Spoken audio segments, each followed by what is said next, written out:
कैसे हैं आप सभी। उम्मीद करता हूं कि आप बेहतर होंगे और पढ़ाई के लिए 100% एफर्ट लगा रहे होंगे। मैं एजुकेटर नसीर अहमद स्वागत करता हूं आप सभी का आपके अपने चैनल इम्बोल्डन कोचिंग सेंटर 2.0 पे। स्टूडेंट्स, आज हम आपको कुछ पहले सूत्र पढ़ाने वाले हैं दो रेखिक समीकरण के, और उसके बाद उस पर आधारित कुछ प्रश्न आपको कराएंगे, जिससे कि आपको बहुत ही आनंद प्राप्त होगा।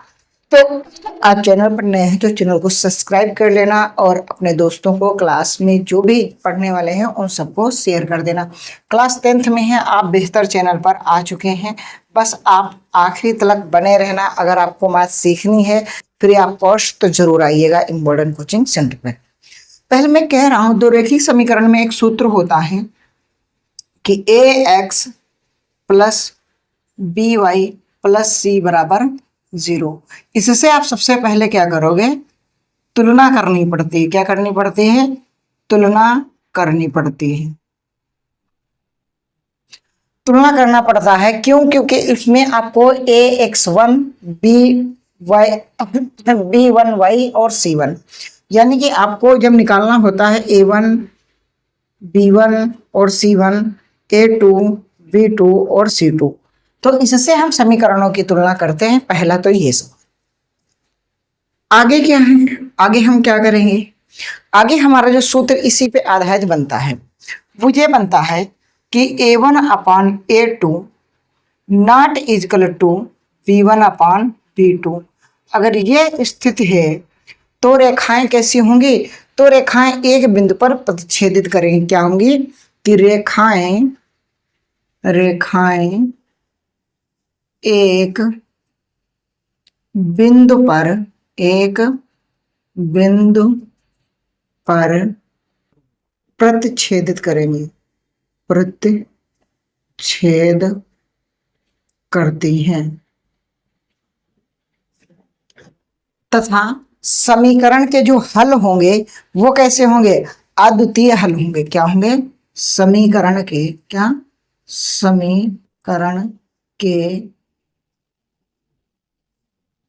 अद्वितीय हल होंगे तथा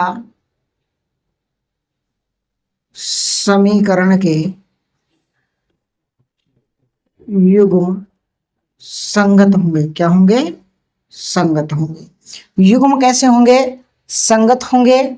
और रेखाएं कैसी होंगी? प्रतिच्छेदित करेंगी, यानी कि इन रेखाओं का जो डिजाइन बनेगा वो कुछ इस प्रकार से बनेगा। एक ये मान लिया LM है, ये PQ है। दो रेखाएं हैं, वो एक बिंदु पर क्या कर रही हैं? बाइसेक्टर कर रही हैं, यानी काट रही हैं। ठीक है। अच्छा, दूसरा जो सूत्र आपका मिलेगा वो किस पोजीशन का मिलेगा सर? वो इस प्रकार से मिलेगा कि a1/a2 b1/b2 और c1/c2। अगर ये सूत्र आपको देखने को मिलेगा तो रेखाएं आपकी क्या होंगी? संपाती होंगी। क्या होंगी? रेखाएं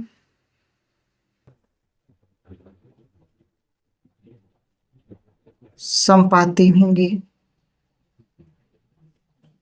ठीक है। समीकरण के अपरिमित रूप से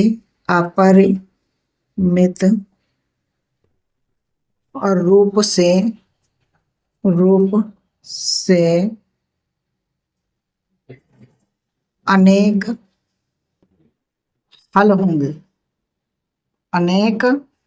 हल होंगे तथा समीकरण के युग्म संगत होंगे। क्या होंगे? संगत होंगे। ठीक। समीकरण के जो युग्म होंगे वो संगत होंगे। ठीक है। तीसरी कंडीशन आपकी ये बनेगी कि a1/a2 बराबर b1/b2 not equal to c1/c2। तो यहाँ क्या होंगी? अच्छा, इसकी जो रेखाएं होंगी वो कुछ इस प्रकार से बनेंगी। एक रेखा ये है और इसी के ऊपर कोई दूसरी फिर से रेखा चल रही है ना। तो यानी कि ये एक दूसरे के ऊपर होती है। तो यहाँ रेखाएं जो होंगी, जो रेखाएं होंगी वो होंगी समांतर। कौन सी होंगी? समांतर। रेखाएं आपकी समांतर होंगी। समीकरण के कोई हल नहीं होगा। क्या? समीकरण के कोई हल नहीं होगा तथा समीकरण के युग्म असंगत होंगे। क्या होंगे? असंगत होंगे। ठीक, इनकी जो डिजाइन बनेगी वो इस प्रकार से कुछ बनेगी। ये रेखाएं समांतर रेखाएं। ठीक, तो आपने यहाँ पास देखा कि जब भी हम तुलना करेंगे तो सबसे पहले a x plus b y plus c बराबर 0 से तुलना करेंगे समीकरणों की। अगर आपको समीकरण a1/a2 not equal to b1/b2 के रूप में मिलता है तो उस समीकरण की जो रेखाएं होंगी वो एक बिंदु पर बाइसेक्टर करेंगे, यानी कि छेदित करेंगी, और उस समीकरण के अद्वितीय हल होंगे। ठीक है, और समीकरण के युग्म जो है वो संगत होंगे। राइट। सेकेंड थिंग यह आएगी कि a1/a2 b1/b2 और c1/c2। अगर इस कंडीशन में देखेंगे तो रेखाएं समपाती होंगी, समीकरण के अपरिमित रूप से अनेक हल होंगे तथा समीकरण के युग्म संगत होंगे। जो समीकरण के युग्म होंगे वो क्या होंगे? संगत होंगे। तीसरी कंडीशन होगी कि रेखाएं समांतर होंगी, समीकरण का कोई हल नहीं होगा और ये जो समीकरण होगा उसके युग्म असंगत होंगे। ये सूत्र है युग्मक समीकरण के, आप एक बार नोट कर लें और उसके बाद में मैं पहला सवाल आपकी स्क्रीन पर रखने जा रहा हूं। नोट कर लें, जितने भी दोस्त हैं साथी हमारे नोट कर लें। ठीक है, कोई दिक्कत वाली बात नहीं है साथियों, बढ़िया से नोट कर लें। ठीक, नोट कर लिया होगा। चलो देखते हैं सवाल। सवाल मैं तब तक लिख रहा हूं, जो लोग नोट करना चाहें वो नोट करें तब तक। सवाल है समीकरण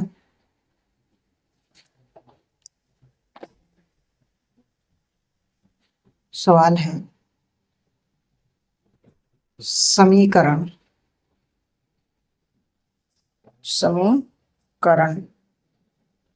2x plus a y equal to 1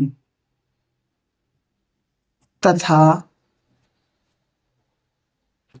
3x minus का 5y इक्वल टू 7 का कोई हल नहीं है। का कोई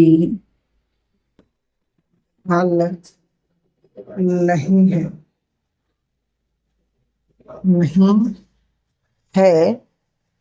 यदि a का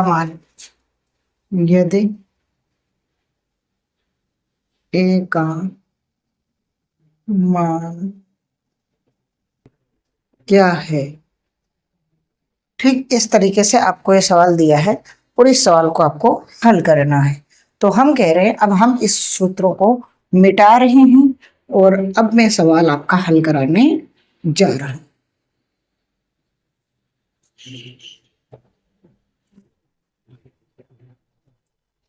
क्या सवाल?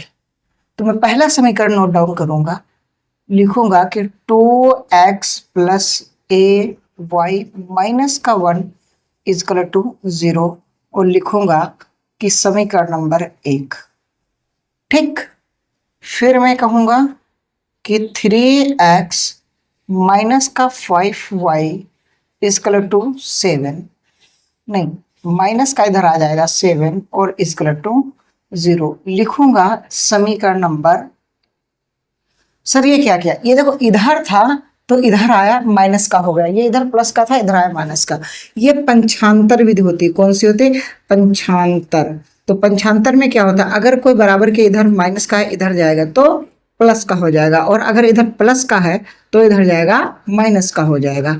अगर इधर कोई संख्या भाग में है तो इधर गुणे में पहुंच जाएगी, और इधर अगर कोई गुणे में है तो इधर भाग में पहुंच जाएगी। ऐसे ही इधर अगर प्लस का है तो इधर आएगा बराबर के तो माइनस की संख्या हो जाएगी, इधर माइनस की है तो बराबर के इधर आएगी प्लस की हो जाएगी, इधर अगर गुणे में संख्या है तो इधर आएगी बराबर के बाद तो भाग में हो जाएगी, अगर इधर भाग में है तो इधर गुणे में हो जाएगी। तो ये रूल आप याद कर लो, ये रूल आप याद कर लो, पंचांतर का नियम है, वही हमने यहाँ पास फॉलो किया है। यहाँ प्लस का था, इधर आया माइनस का हो गया, इधर प्लस का था, इधर आया माइनस का हो गया। अब मैंने आपसे कहा था कि आपको याद होगा कि a x plus b y plus c बराबर 0 से तुलना करने पर, से तुलना करने पर, तो जब भी दोस्तों हम तुलना करेंगे तो देखो हम कह रहे हैं कि जो पहला वाला समीकरण है ए एक्स, तो इसको हम 2x के बराबर लिखेंगे, और फिर हमने लिखा है बी वाई, तो दूसरा ये पद है ए वाई, ठीक है। फिर हम लिखेंगे सी बराबर है -1। तो देखो बी से सॉरी वाई से वाई कट चुका है, एक्स से एक्स कट चुका है, तो पहला समीकरण है, इसलिए हम कहेंगे कि a1 बराबर 2, b1 बराबर a, और c1 हमारे पास हो जाएगा -1। ठीक, इसी प्रकार से हम अब ये है, यही तो है हमारे पास, तो पहला वाला पद पहले वाले के बराबर, दूसरा वाला पद दूसरे वाले के बराबर, और तीसरा वाला पद तीसरे के। तो देखो बी वाई, ठीक, तो देखो एक्स से एक्स कट गया, बी से वाई कट गया, सी बराबर ये, तो ए बराबर आपका क्या हो गया, तो अब दूसरा समीकरण है तो हम लिखेंगे a2 बराबर 3, b2 बराबर -5, और c2 -7। ये हमें प्राप्त हुआ। तो अब कह रहा था कि समीकरण के कोई हल नहीं है, तो लिखेंगे कि समीकरण के क्या, समीकरण के कोई हल नहीं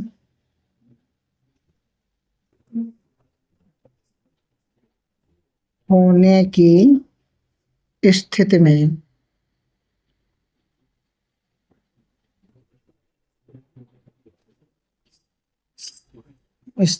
ठीक।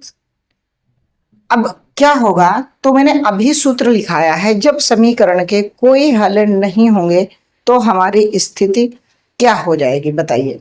तो हमारी स्थिति हो जाती थी कि a1/a2 बराबर b1/b2 not equal to c1/c2।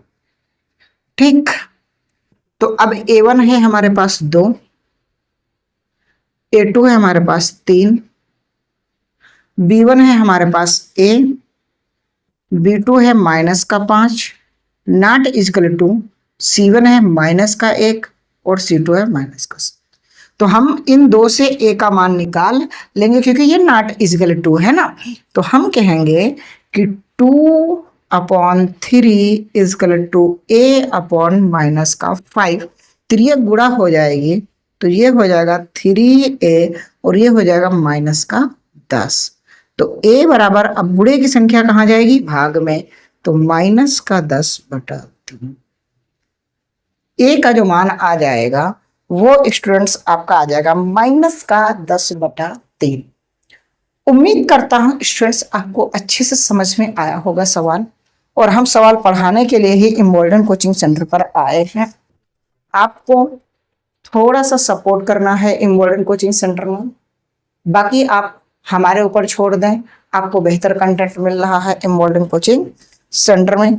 अगर आप डेली बेसिस पे फुल क्लास देखेंगे तो 1-1 घंटे की क्लास ली जाएंगे इम्बोल्डन कोचिंग सेंटर में। इसलिए सवाल को नोट डाउन कर लें, जल्दी से नोट डाउन कर लें।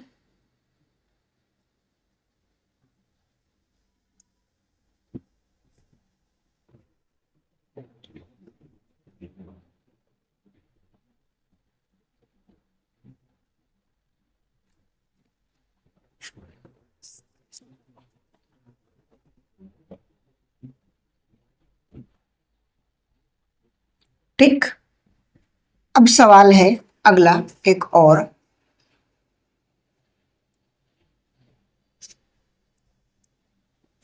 क्या है सवाल? सवाल ये है कि रैखिक समीकरण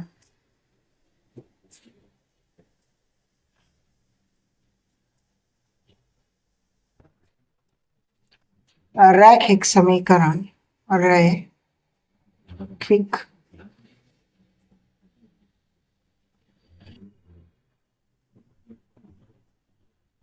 रैखिक समीकरण x प्लस का 2y प्लस का 5 इज इक्वल टू 0 और माइनस का 3x माइनस का 6y प्लस का 1 इज इक्वल टू 0 के युग्म का हल क्या होगा? तो रैखिक समीकरण है तो हम सबसे पहले समीकरण अपना लिख लेते हैं। याद होगा आपको कि x प्लस का 2y प्लस का 5 बराबर 0 लिख देंगे समीकरण नंबर 1।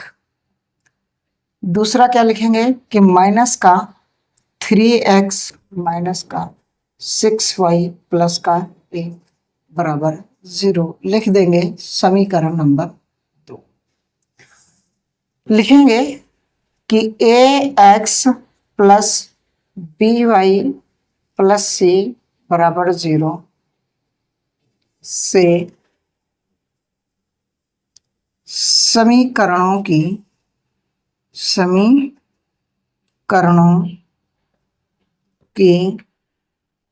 तुलना करने पर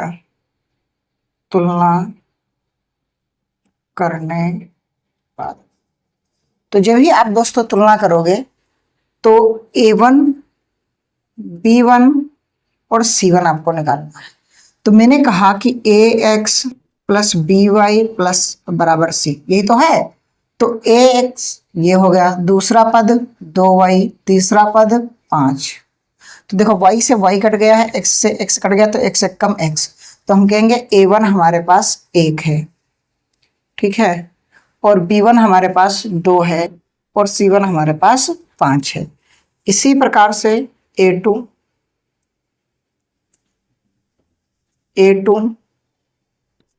b2 और c2 निकालना है। तो इस कंडीशन में आप दूसरा वाला समीकरण देखेंगे कि ax by और c, तो पहला वाला पद पहले वाले के बराबर, दूसरा पद दूसरे के बराबर और तीसरा पद तीसरे के। तो y से y कट गया है, x से x कट गया है, तो a बराबर माइनस का 3, ठीक है, b बराबर माइनस का 6 और c बराबर 1। इतना आपने लिख लिया, उम्मीद करता हूं। अब जब इतना आपने लिख लिया है तो अब आप क्या करेंगे, अब आप इसका मान रखना शुरू करेंगे। तो आप मान रखेंगे तो देखो a1 अपान a2, b1 अपान b2 और c1 अपान c2 पे हम रखते हैं मान। अब इस पे अगर हम मान रखेंगे तो a बराबर 1 है हमारे पास, b बराबर माइनस का 3 बराबर, यहाँ पास क्या है 2 और यहाँ पास है माइनस का 6, यहाँ पास क्या है 5 और यहाँ पास है 1। तो अभी हम कुछ डिसाइड नहीं कर पा रहे हैं, हम इसको काटेंगे, 2 1 कम 2, 2 3 6, तो ओवरऑल हमारे पास बन गया है 1 बटा माइनस का 3 बराबर 1 बटा माइनस का 3 और नॉट इजकल टू 5/8। क्यों? क्योंकि ये 1 बटा माइनस 3 1 बटा माइनस 3 ये बराबर हैं, ये बराबर नहीं है। तो लिखेंगे कि अतः a1 अपान a2 बराबर b1 upon b2 not equal to c1 upon c2। इसलिए समीकरण के युग्म के कोई हल नहीं होंगे। क्या होंगे? कोई हल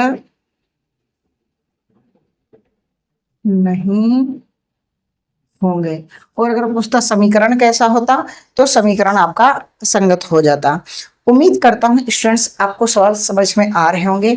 आप बेहतर की तलाश में बेहतरीन को ना जाने दें। क्लास को आप बेहतर ढंग से लाइक कर दें, अपने क्लास जो ग्रुप है स्कूल का उसमें शेयर कर दें, और कमेंट बॉक्स में आप कमेंट करके बताएं कि आपको क्लास कैसी लगती है। साथ में आप नए हों तो चैनल को भी सब्सक्राइब कर लें, ताकि न्यू क्लास की नोटिफिकेशन आपको मिलती रहे। तो मिलते हैं कल फिर एक नई क्लास में। बेहतर की तलाश में बेहतरीन को ना जाने दें। पढ़ो, सीखो और समझदार बनो, ताकि कामयाब